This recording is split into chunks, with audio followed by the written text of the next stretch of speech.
नमस्कार।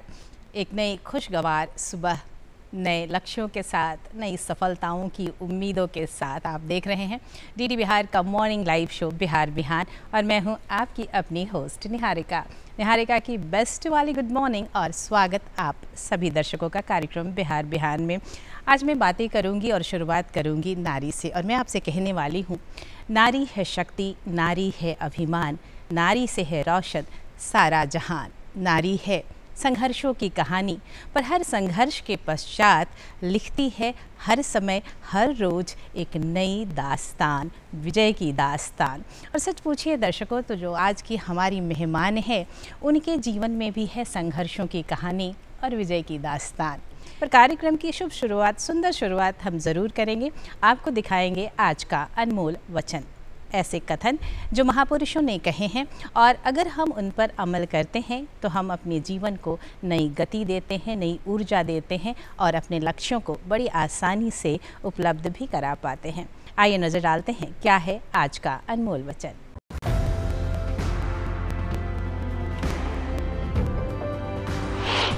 सपने वो नहीं हैं जो आप नींद में देखें, सपने वो हैं जो आपको नींद ही नहीं आती। Doctor APJ Abdul Kalam.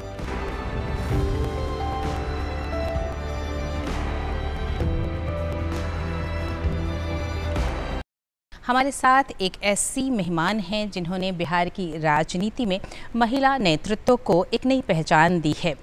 उन्होंने न केवल उप मुख्यमंत्री पद की गरिमा को एक नई पहचान दी, एक नया आकार दिया, इसके साथ ही आप बहुत सारे अन्य विभागों को भी बखूबी संभाला है। आपने उद्योग, खेल एवं कला संस्कृति, पंचायती राज, इसके साथ साथ आपदा प्रबंधन विभाग एवं पंचायती राज विभाग के साथ साथ पिछड़ा एवं अति पिछड़ा कल्याण विभाग और वर्तमान में आप पशु एवं मत्स्य संसाधन विभाग की जिम्मेदारी को बड़ी ही कुशलता से निभा रही हैं।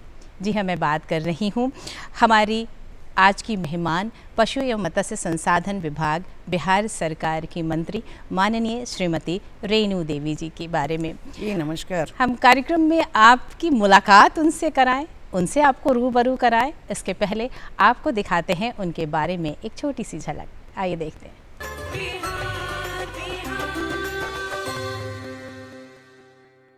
हिम्मत और हौसलों से रास्ते मिल जाते हैं। जब संघर्ष की लौ चलती है तो मंजिल मिल जाती है। हम बात कर रहे हैं बिहार की पूर्व उप मुख्यमंत्री और वर्तमान समय में मत्स्य एवं पशुपालन मंत्री रेणु देवी की। रेणु देवी का जीवन संघर्षों भरा रहा है, लेकिन कभी वो हार नहीं मानी। रेणु देवी का जन्म 1 नवंबर 1959 को बेतिया में हुआ। बहुत कम उम्र में अपने पति को खो दिया था, जिसके बाद उन्होंने अपना पूरा जीवन समाज की सेवा में समर्पित कर दिया। रेणु देवी ने अपने सामाजिक और राजनीतिक सफ़र की शुरुआत RSS से जुड़कर की, जहां उन्होंने महिलाओं से जुड़े मुद्दों पर कई काम किए। उसके बाद उन्होंने कभी भी पीछे मुड़कर नहीं देखा। वे बेतिया क्षेत्र से कई बार विधायक रहीं, जिससे ये जाहिर होता है कि वो जनता के बीच कितनी लोकप्रिय हैं। बहुत अच्छा लगता है जब आपकी उपस्थिति यहाँ है, क्योंकि जो एक सफ़र आपने तय किया है, एक महिला जिन्होंने जीवन की उतार चढ़ावों को देखा, 5 बार आप जनता का मत लेकर के आप विजयी हुई और आई और इसके साथ ही कई महत्वपूर्ण पदों के उत्तरदायित्व को भी आपने संभाला है। मैं पर शुरुआत करूँगी एक नन्ही रेणु देवी से, एक नन्ही रेणु से, क्योंकि बचपन बड़ा प्यारा होता है और वो हमारे भविष्य को आकार भी देता है। अभी जो आपकी उपलब्धियां हैं वो हम देख रहे हैं, जो कार्य आप संभाल रही हैं, जनता के लिए जो कार्य कर रही हैं वो हम देख रहे हैं, पर वो बचपन कैसा था, कैसी थी नन्ही रेणु? बस नन्ही रेणु वही थी कि जो आज भी उनकी मामी यही कहती हैं कि जब हम लोग कहते थे कि रेणु कौवा बोलो तो रेणु चौवा बोल देती थी। वही रेणु है, आज कौवा को चौवा बोलने वाली रेणु है। जो पंक्ति आपने कही ना बचपन के बारे में, मुझे लगता है वो कहीं ना कहीं सादगी को दिखाता है। जो अंदर की भावना है, जो मन है, वो वैसा ही निश्चल और साफ है। अगर मैं आपकी सियासी सफ़र की बात करूं तो एक लंबी अवधि व्यतीत हो गई, बहुत सारे पदों को आपने संभाला। आप पहली महिला उप मुख्यमंत्री रहीं और मैंने अपने दर्शकों को बताया कि विभिन्न विभागों के मंत्री रूप में भी अपनी बड़ी जिम्मेदारियां निभाई। पर ये जो राजनीतिक सफ़र था और समाज के प्रति जो सेवा की भावना थी, वो काम कैसे शुरू किया? देखिए, सबसे बड़ी बात क्या है कि अगर कोई भी मन में ठान ले कि मुझे ये करना है और ईमानदारी से काम करे तो समाज उसे बहुत ही मदद करता है। और जो सफ़र मेरा शुरू हुआ कि हमारी शादी 14 साल की उम्र में हुई और 20 साल में हम विधवे भी हो गए। हमारे 2 बच्चे, एक बेटी मेरी 2.5 साल की थी और बेटा मेरा 6 मंथ का था। मेरे हस्बैंड के देहांत के बाद वो पियरलेस के ऑल इंडिया के टॉप 10 में इंस्पेक्टर कहे जाते थे, उस समय वो थे। फिर पहली महिला मैं थी कि जो उस पद को मैंने संभाला। अब जब मैं बिहार की महिला, बंगाल में रहती थी, बंगाल में शादी हुई थी, तो बंगाल की भाषा तो मुझे पता था, बिहार का भाषा भी पता था। मिशनरी स्कूल में पढ़े थे तो टूटी फूटी इंग्लिश भी पता चला था। लेकिन जब मुझे साउथ जाना पड़ा, जब मुझे बड़े लोगों को यूनिवर्सिटी में मीटिंग करनी है, बाहर में करनी है, उस समय इंग्लिश बहुत ही मजबूरी हो जाती थी। तो हमने इंग्लिश के लिए कभी भी, शिक्षा कमज़ोर नहीं होता, शिक्षा जितना भी ज्ञान पा सकते हैं उतना हम लोग ज्ञान ले सकते हैं। तो हमने पहले इंग्लिश की पढ़ाई की और इंग्लिश फिर हमने मीटिंग इंग्लिश में लेना शुरू किया। साउथ के उस समय मैं आंध्रा, कर्नाटक और मद्रास जाती थी हमेशा। तो इधर अरुणाचल, असम और यूपी, बिहार तो हमारा था ही, बंगाल था ही। लेकिन 10,000 लोगों के बीच में काम करना, पहली महिला हूँ मैं। आज तो बीके राय नहीं रहे स्वर्गीय, लेकिन उन्होंने जो मेरी की मदद की, पहली महिला बिहार के, वो जो उन्होंने इस पोस्ट को ट्रांसफ़र किया। और जब मैं काम शुरू की तो मैंने पीछे मुड़ के कभी भी नहीं देखा कि मेरे साथ कौन सा घटना हुआ। हमारे दोनों बच्चे मेरे माँ के घर रहते थे। मैं बीच बीच में हर हफ्ते मैं एक जगह जाती थी, वहाँ निश्चित रूप से होके आती थी। एक अटैची घर में, एक अटैची बाहर। उस समय मुझे 60 से 65 हज़ार रुपये मिलते थे महीने, और उस पैसे को हमने जो कर्ज खाए थे अपने हस्बैंड की बीमारी में, उसको हमने पूरा किया। और हमारे मदर फादर का, मेरे पूरे परिवार का और समाज का सहयोग मिला कि मैं आगे धीरे धीरे चलती रही। समाज का काम करने का आदत था। घर में एक फादर थे, इंजीनियर थे, ग्रैंडफादर कॉन्ट्रैक्टर थे, और फादर भी समाज से, मेरी मदर संघ से जुड़ी हुई थी, क्योंकि हमारा जन्म ही संघ के कोख से ही हुआ है। क्योंकि 35 से 72 तक तो संघ कार्यालय मेरे ननिहाल में था। मेरी माँ उसी कोख से थी और उनके कोख से हम लोग आए। तो निश्चित रूप से हम लोगों का संस्कार बदल गया, और संस्कार बदला तो जीवन में तो बस काम चलते रहा। लेकिन जब मेरे पति गुजरे तो माँ ने एक शब्द मुझे कहा कि देखो बेटा, हाथी चले बाजार, कुत्ता भूखे हजार। तुम कभी भी ध्यान मत देना कि कौन क्या बोल रहा है, तुम अपने मिशन में लगे रहना। और दूसरी बात उन्होंने मेरे को कान में कहा कि तुम उतना ही चादर पसारना जितना बड़ा तुम्हारा चादर हो, उससे तुम बाहर जाने की कोशिश मत करना। तो उनका ये 2 लक्ष्य लेके हमने जीवन में आगे बढ़ने का काम किए। मेरा अपना एक इष्ट देव कहिए, कुल देव कहिए, ग्राम देव कहिए, माता कहिए, पिता कहिए, हमने देवी को माना। और देवी के शक्ति से ही हमें लगा कि सारा काम मेरा होते जा रहा है, और हमारा वही उपासना ही है, हमारा वही धर्म ही है, और सब कुछ वही रहता है। और अपना बस एक सूत्र में काम करने का जो मौका मिला, काम करते चले गए। समाज आया, दुर्गा वाहिनी में गए, उन्होंने दुर्गा वाहिनी के साथ हमने काम किया, संघ से काम किया, संघ से हमने 3 बार प्रशिक्षित भी हुए नागपुर जाके। तो ऐसे बहुत सारे ऐसे काम हैं जो कि करते रहें। लेकिन 88 में एक मोड़ आया। उसके पहले बहुत लोग आए हमारे घर में कि इनको थोड़ा राजनीति में भेजिए। मेरी माँ कहती थी बहुत कम उम्र है, वो नहीं जाएगी, नहीं जाएगी। लेकिन कहीं जहाँ से जुड़ाव था वहाँ के जब लोग आए तो 88 से मैं पूर्ण रूप से, पहले तो दुर्गा वाहिनी में थी ही, पूर्ण रूप से मैं आ गई। 93 तक हमने अपना काम किया, पियरलेस का भी काम किया, और 2000 से हम विधायक बनना शुरू किए। 2000 में बने, 2005 में बने, 2005 के नवंबर में बने, फिर हमने 10 में बने, फिर 20 में बने। तो लगातार ऐसे 5 बार हो गया, 5 बार चलते रहें। और जिस दल से आते हैं आपको पता है ही कि हमने बस एक ही काम किया कि संगठन और सरकार जी, इसका सामंजस्य बना के काम करने बहुत का। बढ़िया। और आज भी मैं संगठन में हूँ और मैं जिला अध्यक्ष से लेके राष्ट्रीय उपाध्यक्ष अमित शाह जी के साथ मैंने 6 साल तक काम किया है। जी जी, और मैं महिला मोर्चा के साथ भी मैं मंत्री रही, 3-4 स्टेट में देखती थी। इसमें भी बेटी बचाओ बेटी पढ़ाओ का हमने 6 स्टेट का काम देखे थे। लेकिन पता नहीं मुझे कौन बढ़ाता है कौन घटाता है, मेरे को ये पता भी नहीं है। बस एक ही चीज़ जानते हैं कि मुझे काम करना है और जो दायित्व मिलेगा उसे ईमानदारी से निभाना है। बहुत बड़ी बात। और वो ईमानदारी से मेरा दायित्व निभते जाता है।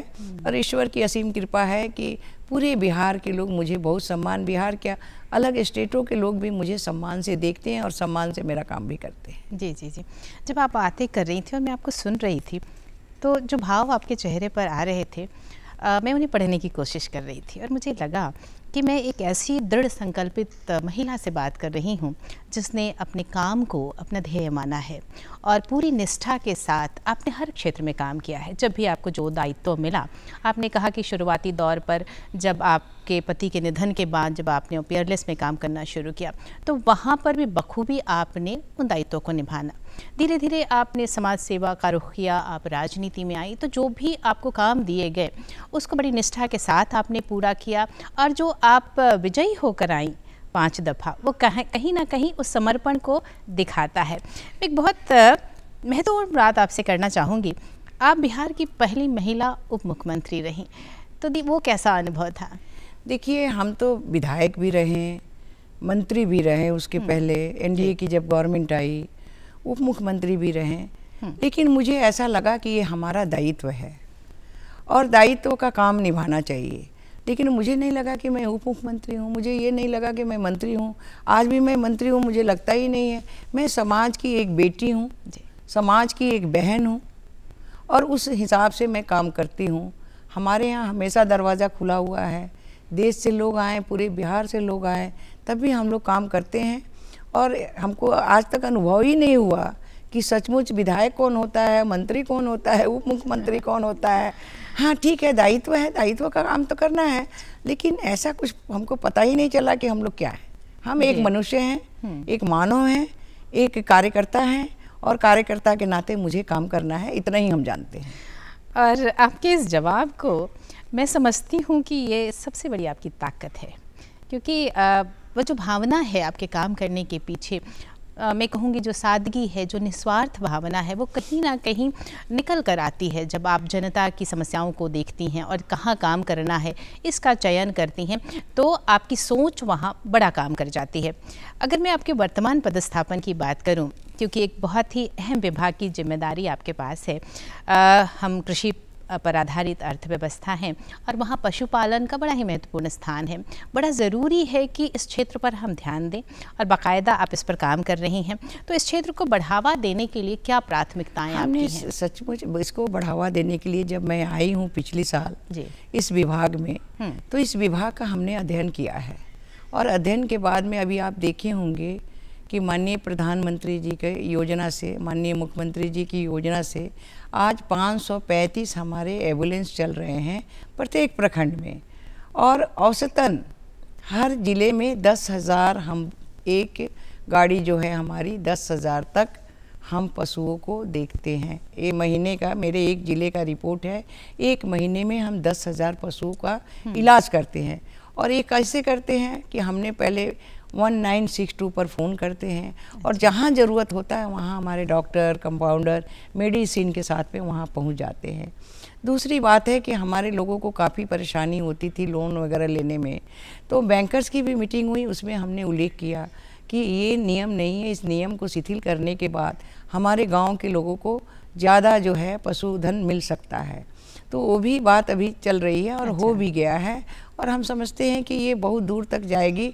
और आज यही कारण है कि चौथे जगह पे पूरे भारत में आज बिहार का दूध जो है चौथे स्थान पर हम पहुंच गए हैं बिहार। और यही कारण है कि आज हमारा कम्फेड है जो दूध से जुड़ा हुआ है, कोऑपरेटिव से जुड़ा हुआ है। कम्फेड का आज घी जो है वो अमेरिका, अभी काऊ घी जो हमारा 5 मीट्रिक टन अभी अमेरिका गया है। हमारा 10 मीट्रिक टन जो है वो काला जामुन रसगुल्ला जो हमारा सुधा का निकलता है वो कनाडा गया है। हम अलग अलग स्टेट में दूध भी बेचते हैं, मिठाई भी बेचते हैं, तो ये हमारा पशुधन का काम चलता है। जी, जी। दूसरे तरफ हमारा मत्स्य है। बिल्कुल। मत्स्य के लिए हमारे जो भी हमारे विभाग में क्या होता है कि मत्स्य हमारा चलता है, सभी भी उनके जो अपनी एक संस्था है, उस संस्था के अनुसार हमारा कोऑपरेटिव से जुड़ा हुआ ये सारे प्रखंड लेवल पर एक संस्था है और उससे हमारे मत्स्य विभाग के हर जगह भाई सब जुड़े हुए हैं। उनकी दुविधा को सुनना। और पहली बार हुआ है कि बिहार में हमारे मुख्यमंत्री विपिन कीट, जो गरीब मछुआ, आप देखती होंगी पटना में भी है, जो गरीब मछुआ है, जो हमारी माँ है, चाहे मछुआ भाई हैं जो बेचते हैं, उनको हम 14 आइटम फ्री देते हैं। फिर उनके रख रखाव की स्थिति कि कैसे हाइजीनिक होगा। और आज इंडिया की गवर्नमेंट 2005 में आई, तब से तो मैं साथ में हूँ, 2000 से साथ में हूँ। और जब अपनी गवर्नमेंट बनी तो हम लोगों ने इसे कृषि का रूप दिया और कृषि के रूप देने के कारण आज हमारे जो है जो सुविधा मिल पाती है। अब जैसे आज फीड बनाना है तो जो बिजली का रेट था, सब लोगों ने तो ध्यान नहीं दे पाते हैं, लेकिन जब मैं आई और देखी, जब मैं कृषि से जुड़ी हुई हूँ, पशुपालन और मत्स्य, तो निश्चित रूप से हमारा बिजली का जो रेट होना चाहिए, हमारे लोगों ने आके अपनी समस्या सुनाई कि हम फीड मिल का काम करते हैं, लेकिन मछलियों का फीड मिल का काम करते हैं, लेकिन हमारे बिजली के बिल बहुत आते हैं। तो फिर हमने बात की, फिर हमारे सचिव से बात हुई, फिर हम लोगों ने मंत्री से बात की और नतीजा ये हुआ कि आज बिजली का रेट जो है हमें कृषि विभाग का रेट से जोड़ा जा रहा है। दूसरा है कि हमारे चंवर इलाका है, चंवर की क्योंकि अब जलवायु परिवर्तन है तो उसमें चंवर की सफाई होनी चाहिए। हमारे जो है तालाब की सफाई अभी लघु सिंचाई विभाग से हो रहा है, लेकिन हमारी कोशिश है कि हम लोग अपने मछुआ भाइयों को देके, जिनका जो दर्द होता है, जिनका जो सामान होता है, वो अपनी माँ की तरह उसको पालते हैं कि हमें उससे 2 पैसा अर्जन करना है। अपने चीज़ को देखते हैं कि हमारी खेती यही है, जितना अच्छा करेंगे उतना अच्छा मिलेगा। उनके कल्याण के लिए भी आगे बहुत कुछ हमारे यहाँ 3 व्हीलर है, 4 व्हीलर है, 2 व्हीलर है, उनके बेचने के लिए, मछली जो घुमा के बेचते हैं, हाइजीनिक कैसे होगा, इस तरह का हमारा सारा जो है। अभी आप देखेंगे कि पूरे बिहार में हर पंचायत में हम मछलियों का शेड बना रहे हैं, मजार हाट में। जो शेड में हमारे मछुआ भाई बैठ के बेच सके, इस तरह का काम अभी हमारे यहाँ हमारे आने के बाद चल रहा है। दूसरी बात थी कि पशुपालन में हमारे यहाँ डॉक्टर बन जाते थे, हमारे 2 यूनिवर्सिटी हैं, तो यहाँ डॉक्टर तो बनते थे, लेकिन हमारे जो अगला स्टेप होगा, हमारे डिप्लोमा होल्डर नहीं होते थे। फिर इस साल से हमारे यहाँ डिप्लोमा होल्डर अब शुरू हो गया एजुकेशन, तो 2 साल और 3 साल का भी एजुकेशन ये हमारा चल रहा है, अभी स्टार्ट हो चुका है। तो और भी हमने गोट पालन के लिए अच्छे प्रोजेक्ट के लिए, हमने शुगर पालन के लिए भी हमने कोशिश कर रहे हैं, और गाय का विशेष करके, क्योंकि हमारे यहाँ दूध का बहुत ही डिमांड है। और ये सब जो बाहर स्टेट में जा रहे हैं, दूसरे प्रदेशों में जा रहे हैं, और इंटरनेशनल अगर हम मार्केटिंग कर रहे हैं तो उसके लिए हमें ज़्यादा ज़रूरत है। इसलिए हम लोगों ने ज़्यादा इस पर ध्यान दिया है और भविष्य में और भी अच्छा काम होगा। जी, आपने बड़े विस्तार से बताया जो वर्तमान समय में जिस विभाग की आप मंत्री के तौर पर कार्य कर रही हैं। मैं देख रही हूँ कि हर क्षेत्र को आपने ऊंचाइयों पर ले जाने की कोशिश की है। आपने दुग्ध उत्पादन के बारे में बात की, आपने मत्स्य पालन के बारे में जिक्र किया, इसके साथ ही आपने सूकर पालन के बारे में भी बताया, आपने गोट पालन के बारे में भी बताया, बकरी पालन के बारे में भी बताया। तो ये सारे जो आपकी मुर्गी है, हाँ बिल्कुल, वो आप अंडा जो हमारा औसतन रेट 27 पर ये है, उसको हम लोग अभी जो है 23 पर लेके आए हैं। अब 4 बाकी है, उसको भी हम लोग ICMR का जो हमारा रिपोर्ट है उसमें भी हम लोग पार करने वाले हैं। बहुत बढ़िया, बहुत बढ़िया। और मैं सराहना करूंगी कि लगातार आप इस क्षेत्र में काम कर रही हैं, और जहां ज़रूरत है और जहां नियम बनाने की ज़रूरत है वहां पर भी आप प्रयासरत हैं। आपने बाकायदा जिक्र किया कि किस तरह से जो विश्वविद्यालय हैं, पशु चिकित्सा विश्वविद्यालय, वहाँ डॉक्टर्स के साथ साथ डिप्लोमा होल्डर्स पर भी काम चल रहा है। इसकी शुरुआत भी हो गई है। आपने इंटरनेशनल लेवल पर भी बाजार को बढ़ाने बढ़ाने के बारे में भी जिक्र किया। अगर मैं आपके कुछ पुराने विभागों के बारे में जानना चाहूँगी, एक बहुत ही महत्वपूर्ण विभाग रहा खेल एवं कला संस्कृति विभाग के मंत्री के तौर पर भी आपने काम किया और कई बड़ी उपलब्धियां भी हासिल की, कई बड़े निर्णय भी आपने उस दौरान लिए। तो मैं चाहूँगी कि कुछ महत्वपूर्ण कार्य उनको रेखांकित करें। अपने यहाँ जिस समय मैं कला संस्कृति और खेल मंत्री थी, उस समय आप देखी होंगी कि आपके पड़ोस में ही एक बड़ा बिल्डिंग बना होगा, सांस्कृतिक केंद्र। जी जी जी, उसका भी निर्माण हुआ होगा और सारे जो हमारे सांस्कृतिक केंद्र थे उसको हमने बढ़ाने के लिए बहुत सारे योजना लेके हम लोग आए थे। और सबसे बड़ी बात थी कि बच्चों का खेल कूद का, क्योंकि जो पीछे का माहौल था वो बहुत ख़राब हो चुका था। और अभी जो है स्थिति क्या थी, एनडीए की गवर्नमेंट आने के बाद में आप गांव घर में पहले लोग बहुत ज़्यादा दान करते थे ज़मीन को, लेकिन अब हमारे ही लोग उसको इंक्रोचमेंट करने में लग गए थे। लेकिन पहली बार जब मैं खेल मंत्री और कला संस्कृति मंत्री बनी तो उस समय गिल साहब थे वहाँ मंत्री, और हम लोगों के पूरे देश के मंत्रियों की बैठक हुई थी। उसमें जब मैं गई तो पहला तो आसाम आया, फिर दूसरी बात आई कि बिहार। तो उन्होंने 5 प्रश्न रखा। एक तो उन्होंने युवाओं के लिए रखा कि जो शहर के भीतर उसमें हॉस्टल बनाने की बात आई। इस तरह से उन्होंने 5 क्वेश्चन रखा। हमने कहा कि भाई साहब, ये शहर के भीतर तो 5 एकड़ ज़मीन मिलने वाले नहीं है, उसको 10 किलोमीटर दूर पर अगर ले जाया जाए तो वो बन सकता है। दूसरी बात हुई कि हम पंचायत में जो हमारे स्कूल हैं जिसके पास ज़्यादा ज़मीन है, उनमें अगर हम स्टेडियम बनाते हैं तो एक तो बच्चों का खेलने के प्रति रुझान होगा और दूसरा है कि ज़मीन का इंक्रोचमेंट ख़त्म हो जाएगा। तो उन्होंने पहली बार उन्होंने हमें 5 करोड़ रुपया बिहार सरकार को भेजा था और हमने 182, हम अपने बिहार सरकार को धन्यवाद देते हैं, नीतीश कुमार जी को धन्यवाद देते हैं। जब मैं इस बात को रखी तो उन्होंने स्वीकार करके 182 स्टेडियम बनाने का काम हम लोगों ने उस समय किया था और मेरे रीजन में 182 स्टेडियम बने थे। और साहित्य के क्षेत्र में जो हमारे लोग थे, हमारे जो कलाकार थे, वो बीमार पड़ते थे, उनसे देखने वाला कोई नहीं होता था। तो फिर उन्हें भी 50,000 रुपये का हम लोगों ने छूट दिया कि अगर बीमार पड़ते हैं उन्हें 50,000 रुपया निश्चित रूप से मिलना चाहिए। हमारी सरकार उसको दी, साहित्यकारों को भी, कलाकारों को भी। और उसके अलावा जो हमारे खिलाड़ी थे जो बाहर से जीत के आते थे, उनके लिए हम लोगों ने बिहार सरकार में सबसे पहले नौकरी की व्यवस्था माननीय हमारे नीतीश कुमार, माननीय सुशील मोदी जी स्वीकार करके खिलाड़ियों को उन्होंने नौकरी देने का काम किया और आज देश भर में नौकरी मिल रहा है और उस समय से हमारे बच्चों को नौकरी मिल रहा था। ये अपने को बड़ा ही आनंद लगता है कि जब हमारे बच्चे मिलते हैं तो बड़ा स्नेह और प्यार से बात करते हैं कि दीदी आपने, हमारे करने से कुछ नहीं होता, ईश्वर करता है और सरकार करती है। और माननीय नीतीश जी और माननीय सुशील जी के ये इसके सूझबूझ से एनडीए की गवर्नमेंट से ही ये जो है वो बनाओ। जब हम कला संस्कृति की बात करते हैं ना, तो हमारे बिहार में ना कई कलाएं बहुत ख़ास हैं।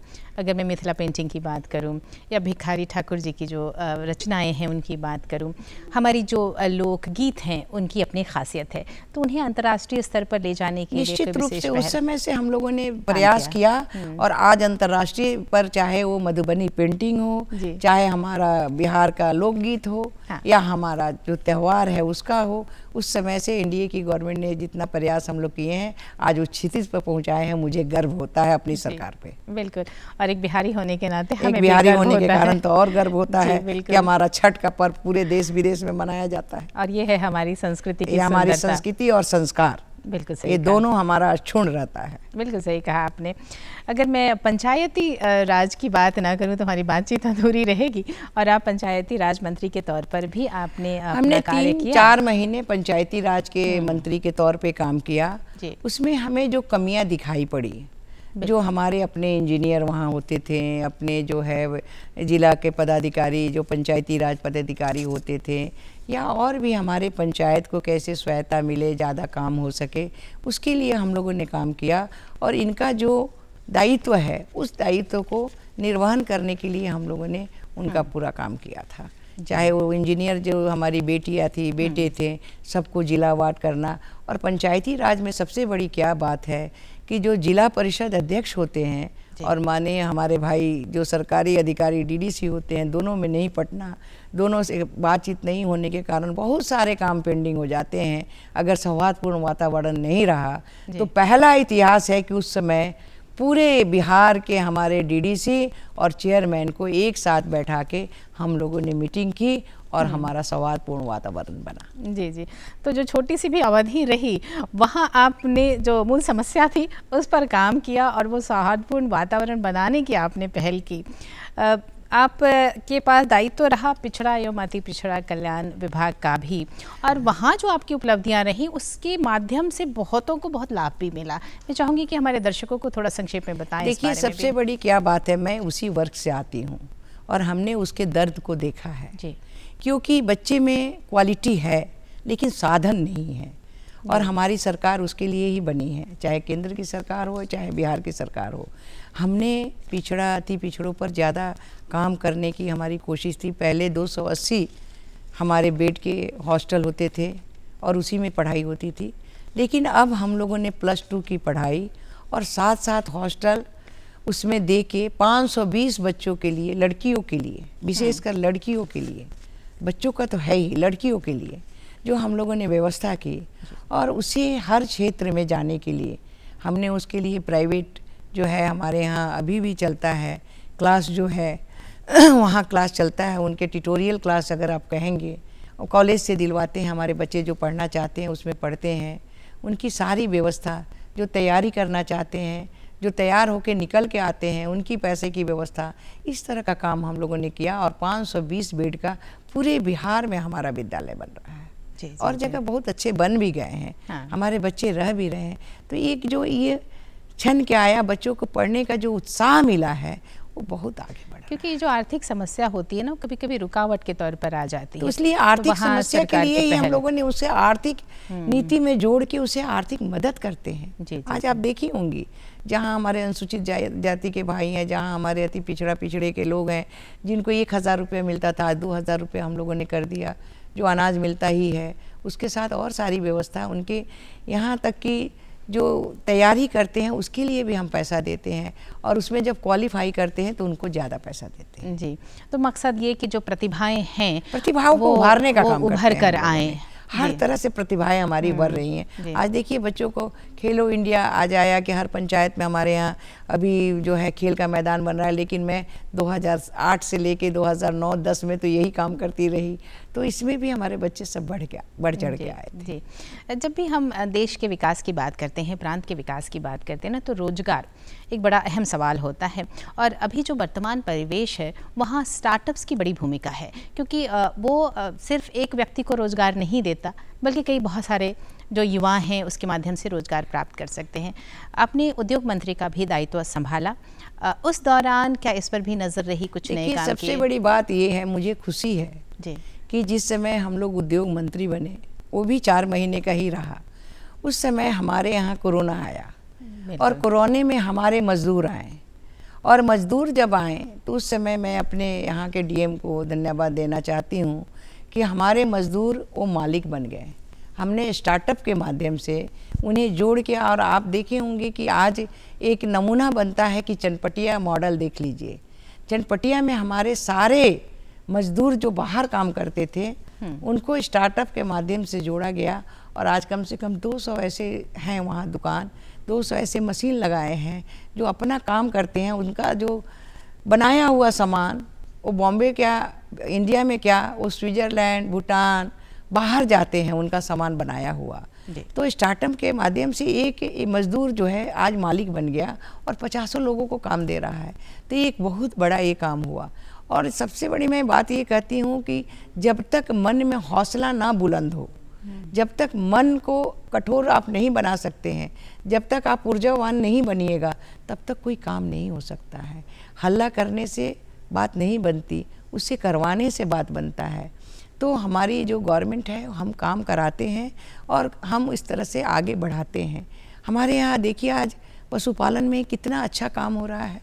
हमारे गोट पालन को अभी एक प्रदर्शनी लगी थी, मैं गई थी वहाँ, और हमारी महिलाएं नहीं कमाती हैं, साल में 3 से 4 लाख रुपया सिर्फ गोट से कमाती हैं। तो ये एक मुझे बड़ा खुशी हुआ कि हमारी गोट फार्म से हमारे यहाँ महिलाएं इतना अच्छा काम करती हैं, पुरुष काम करते हैं, उन्हें अवार्ड भी हम लोगों ने दे के आया है। तो काम करने की जहाँ चाह हो वहाँ राह अपने आप मिल जाता है। जहाँ चाह ही नहीं होगा वहाँ राह क्या मिलेगा। और राह दिखाने वाला भी होना चाहिए कि उस समस्या का समाधान करना भी चाहिए। अगर मैं कहूँ कि मैं मंत्री हूँ, किसी से बात नहीं करूँगी तो नहीं होता है। अगर हमारे यहाँ का कोई भी आदमी आए, उसे क्या प्रॉब्लम है सुनना पड़ेगा, उस अधिकारी से बात करना पड़ेगा और उस काम को करवाना पड़ेगा, तो निश्चित रूप से उसका काम हो भी जाता है और वो आगे भी बढ़ जाता है। और इसी सोच की ज़रूरत भी है। अगर हम अपने प्रांत को आगे ले जाना चाहते हैं, इन छोटी छोटी बातों पर नज़र रखना चाहते हैं, हर व्यक्ति हर नागरिक का विकास चाहते हैं, तो ये जो सोच है आपकी, वो सोच का होना बहुत ही ज़रूरी है। इस सबके लिए ज़रूरी है। जी, इस सबके लिए ज़रूरी है। सबके लिए ज़रूरी है क्योंकि देखिए, मंत्री या उप मुख्यमंत्री बनना हमारा मकसद नहीं है। हमारा मकसद है समाज के पीछे बैठे हुए लोगों को आगे उठा के ले जाना और अपने बिहार को आर्थिक दृष्टि से ऊंचाई पर ले जाना हमारा काम है। जब तक हम आर्थिक दृष्टि से ऊंचा नहीं करेंगे, हम नीचे के लोगों को नहीं संभाल पाएंगे, उनकी समस्या को नहीं ख़त्म कर पाएंगे, तब तक हम आगे नहीं बढ़ते। ना हम समाज का काम कर पाएंगे,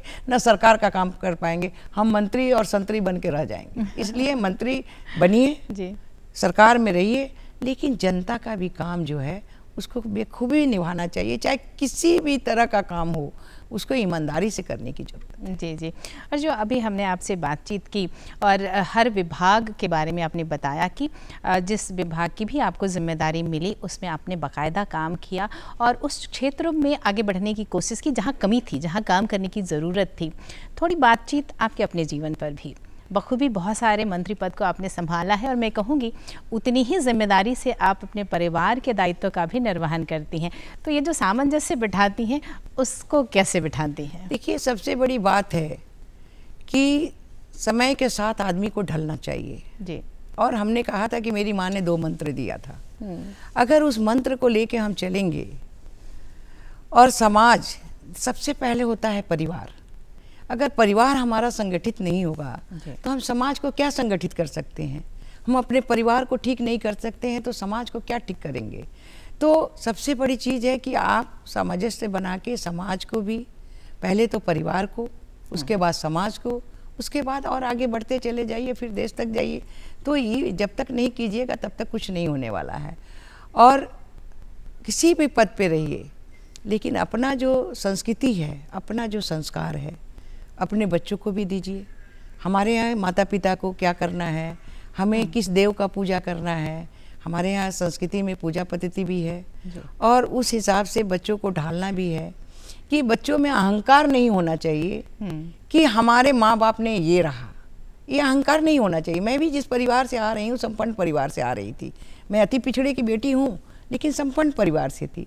लेकिन हम लोग को कभी अहंकार ही नहीं हुआ, कभी पता ही नहीं चला कि हमारे फादर इंजीनियर हैं, हमारे ग्रैंडफादर क्लास 1 कॉन्ट्रैक्टर हैं, 42 इनकम टैक्स पे, ये सब हमको पता ही नहीं है इस सब के बारे में। हम लोग एक चीज़ जानते हैं कि समाज में है, समाज हमारा परिवार है और परिवार के साथ मिल के रहेंगे तो निश्चित रूप से हमारा जीवन चलेगा।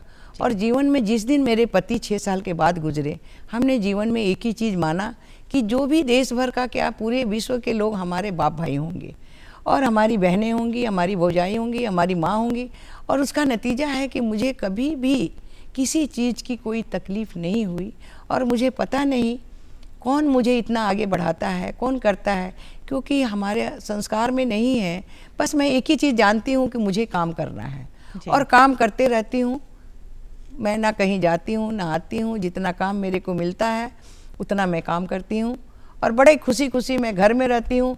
और टीवी भी देखने का आदत है, तो मेरा तो सूर्यास्त जी होता है वो वैष्णो माता के जो है सुबह की आरती से 6 बजे से शुरू होती है। लगे हाथ हमें अपनी दिनचर्या भी बता दीजिए। दिनचर्या भी है और रात्रि भी होता है, तो हमारे न्यूज़ पढ़ना है, न्यूज़ देखना है और न्यूज़ के बाद में फिर कुछ संस्कार की बात देखनी है। इतना ही मेरा दिनचर्या होता है। दिन भर अपना काम किए, अपने बाल बच्चों के साथ रहें शाम को, और दिनचर्या में ये हमारा ख़त्म होता है। पता नहीं दिन कैसे बीतते जाता है। आज हमारे पति को गुजरे हुए 46 ईयर्स हो गए। मैं 46 ईयर्स से समाज का काम कर रही हूँ, लेकिन मुझे पता नहीं कैसे मैं इतना दूर तक आई हूँ, ये हमें पता। मेरे घर में ना कोई राजनीतिक है, ना मेरे घर में कोई ऐसा चिंता है, और ना हमको आज तक पता है कि राजनीति क्या होता है।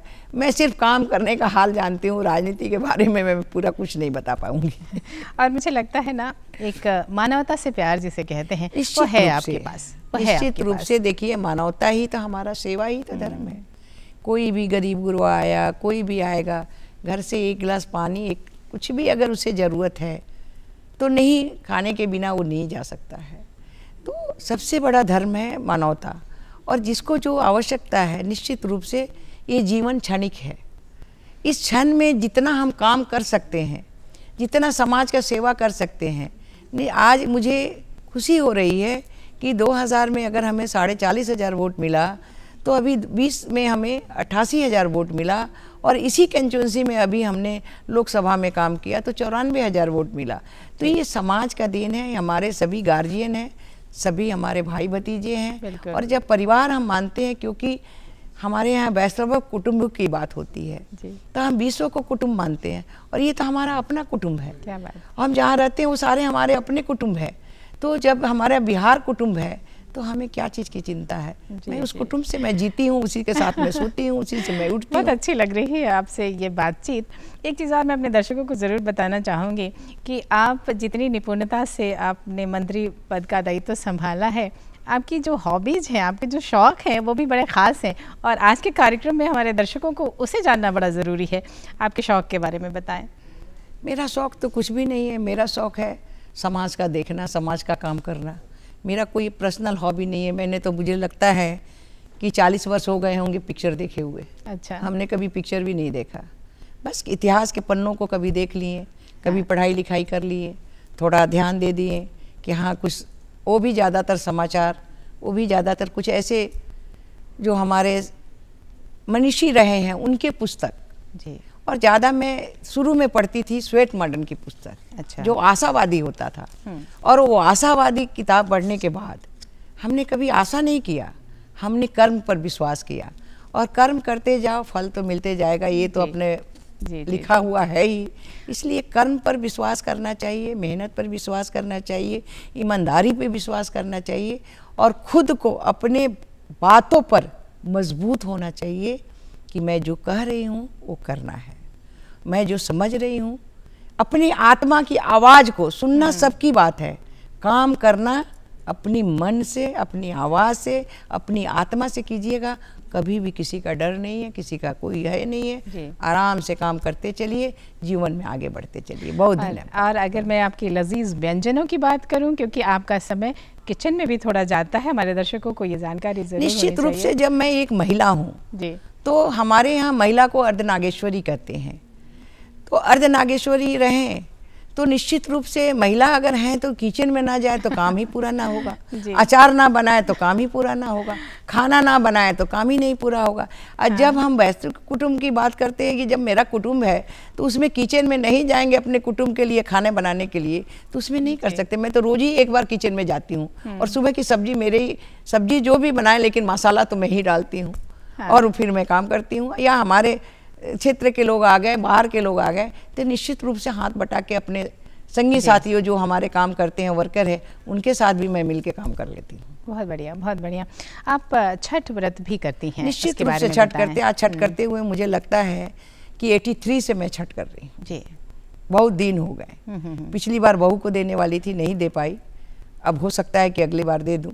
लेकिन छठ माँ कृपा बहुत असीम है, छठ करना चाहिए। और मैं देवी की उपासक हूँ। एक्चुअल मैं दुर्गा माँ ही मेरी, कहिए कि मेरा परिवार हो, मेरी माँ हो, मेरे पिता हो, क्योंकि मेरी माताजी को गुजरे 4 वर्ष बीत गए, 5वें वर्ष जा रहे हैं। पिताजी तो बहुत पहले गुजरे थे, लेकिन माताजी ने बहुत शक्ति देती थी और मेरी माँ तो वही हैं जो देवी हैं और वो मुझे इतना शक्ति देती हैं।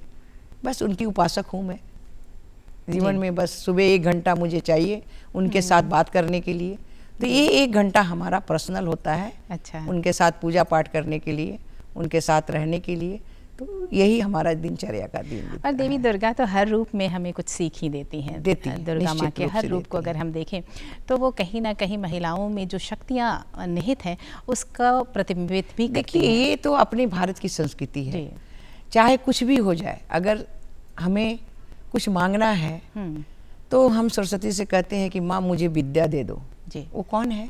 देवी है, महिला है।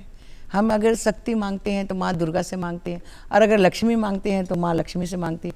तीनों में सरस्वती, लक्ष्मी और दुर्गा तो हमारी रूप जो है वो तो हमारी महिला ही है। और महिला के कारण ही पूरे देश का आज विकास जो हो रहा है, जो अर्धनागेश्वरी हम कहते हैं। देखिए आज महिला हमारी बाहर भी काम करती है और घर में भी काम करती है, पुरुषों से नहीं हो पाता है।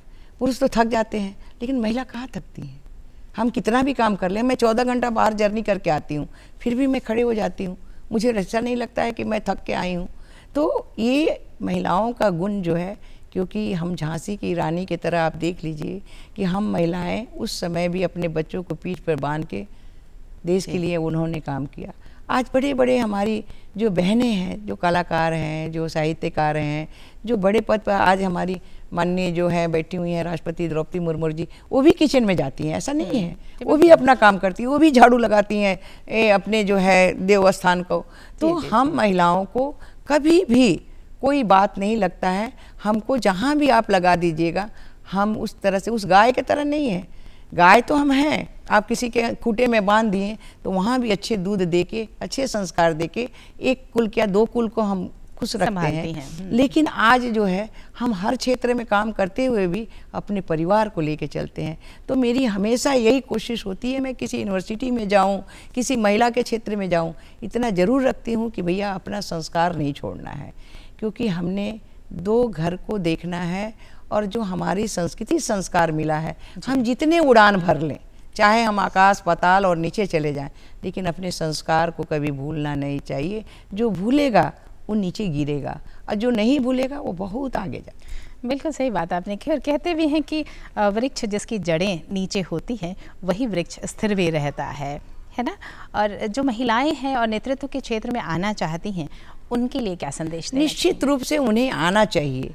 देखिए कभी भी आदमी को पीछे नहीं रहना, लेकिन अपने संस्कृति और संस्कार को लेके उन्हें आगे बढ़ने की ज़रूरत है।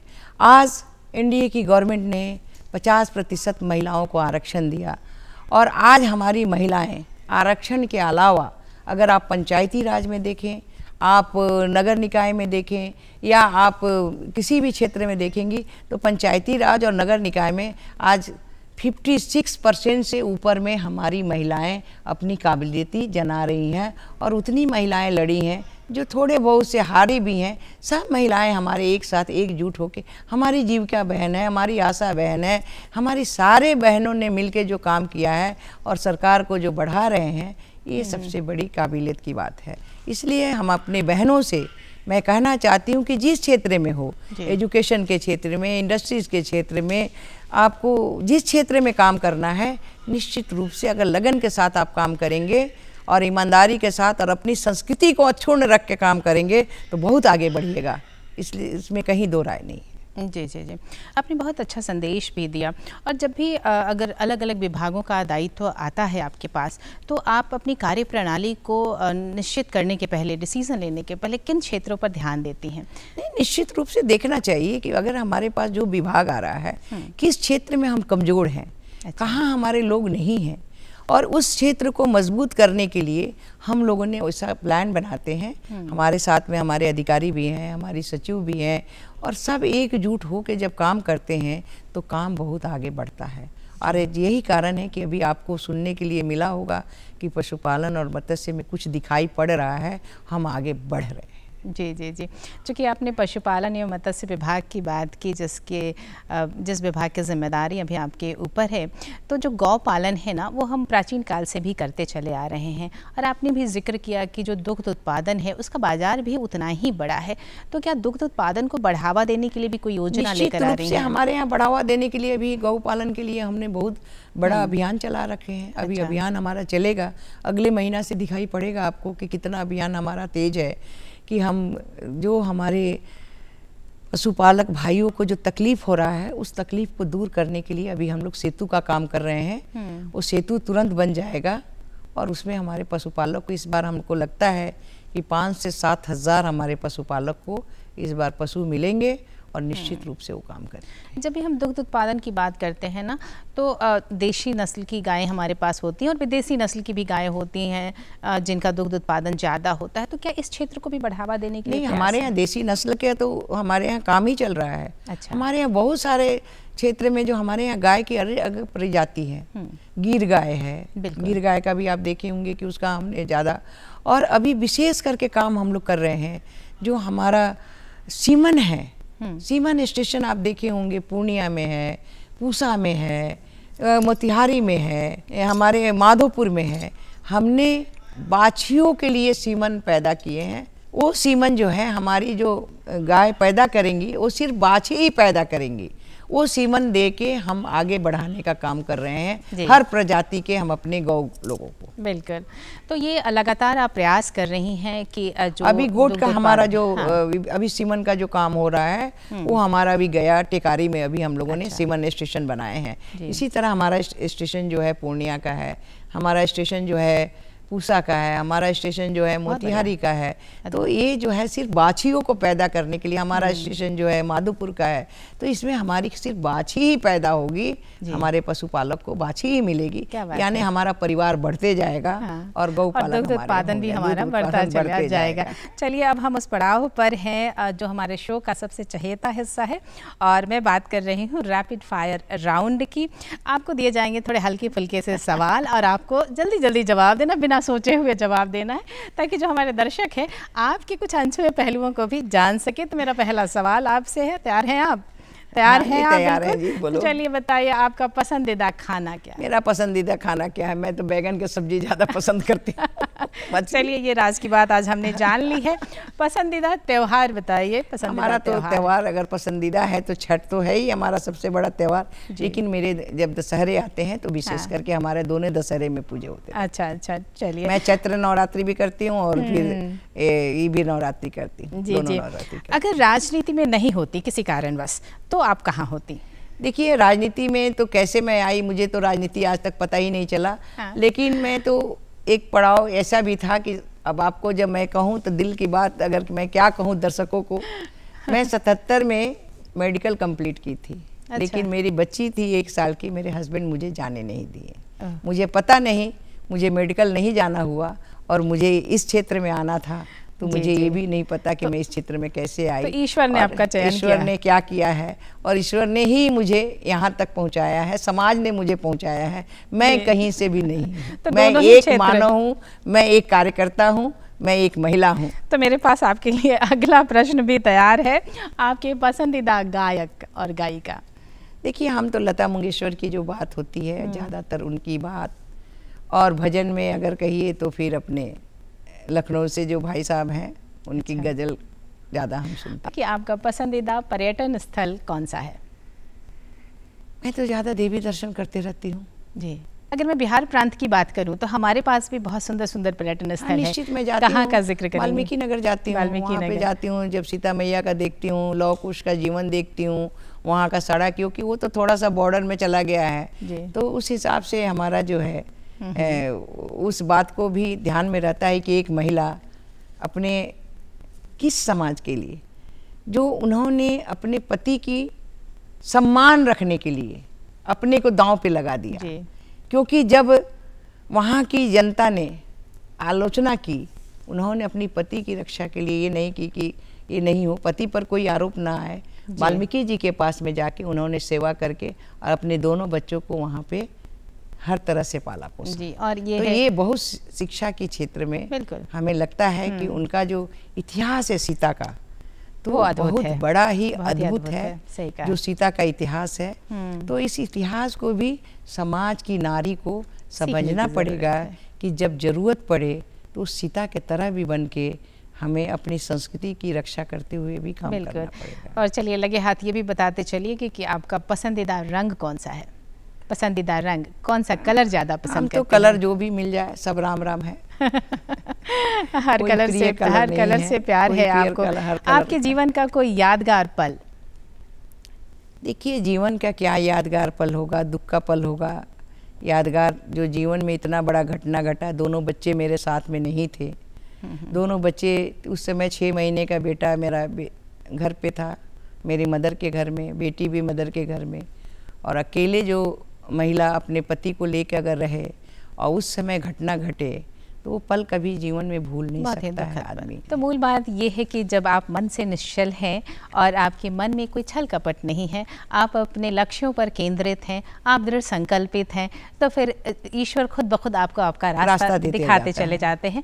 आप उस मार्ग पर सदैव अग्रसर रहीं, इस मुकाम को हासिल किया। आप हम सभी के लिए प्रेरणा स्रोत हैं। बहुत बहुत धन्यवाद आज के कार्यक्रम में हमारे लिए वक्त निकालने के लिए। चलिए निहारिका जी, आपको भी बहुत धन्यवाद, हमारे सभी दर्शकों को बहुत बहुत धन्यवाद। बिल्कुल, और हम ज़रूर उम्मीद करेंगे कि जो आपका अनुभव है, आपका जो दृष्टिकोण है और जो आपका समर्पण है, उसके साथ निश्चित ही बिहार हमेशा आगे की ओर ही जाएगा। पुनः हार्दिक धन्यवाद आपका। नमस्कार।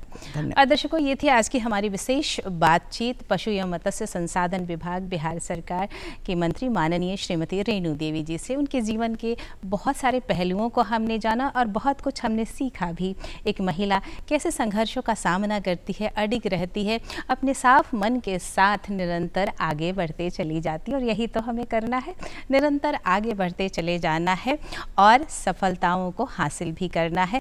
बस हर सुबह आप हमसे मुलाकात ज़रूर करते रहिएगा, क्योंकि हर सुबह हम आपके लिए लेकर आते हैं बिहार बिहान का नया अंक, और हमारे साथ होते हैं एक नए मेहमान भी। तो आज के लिए बस इतना ही। उसके पहले नोट करिए हमारा पता, क्योंकि हमें इंतज़ार होता है आपके ख़तों का भी।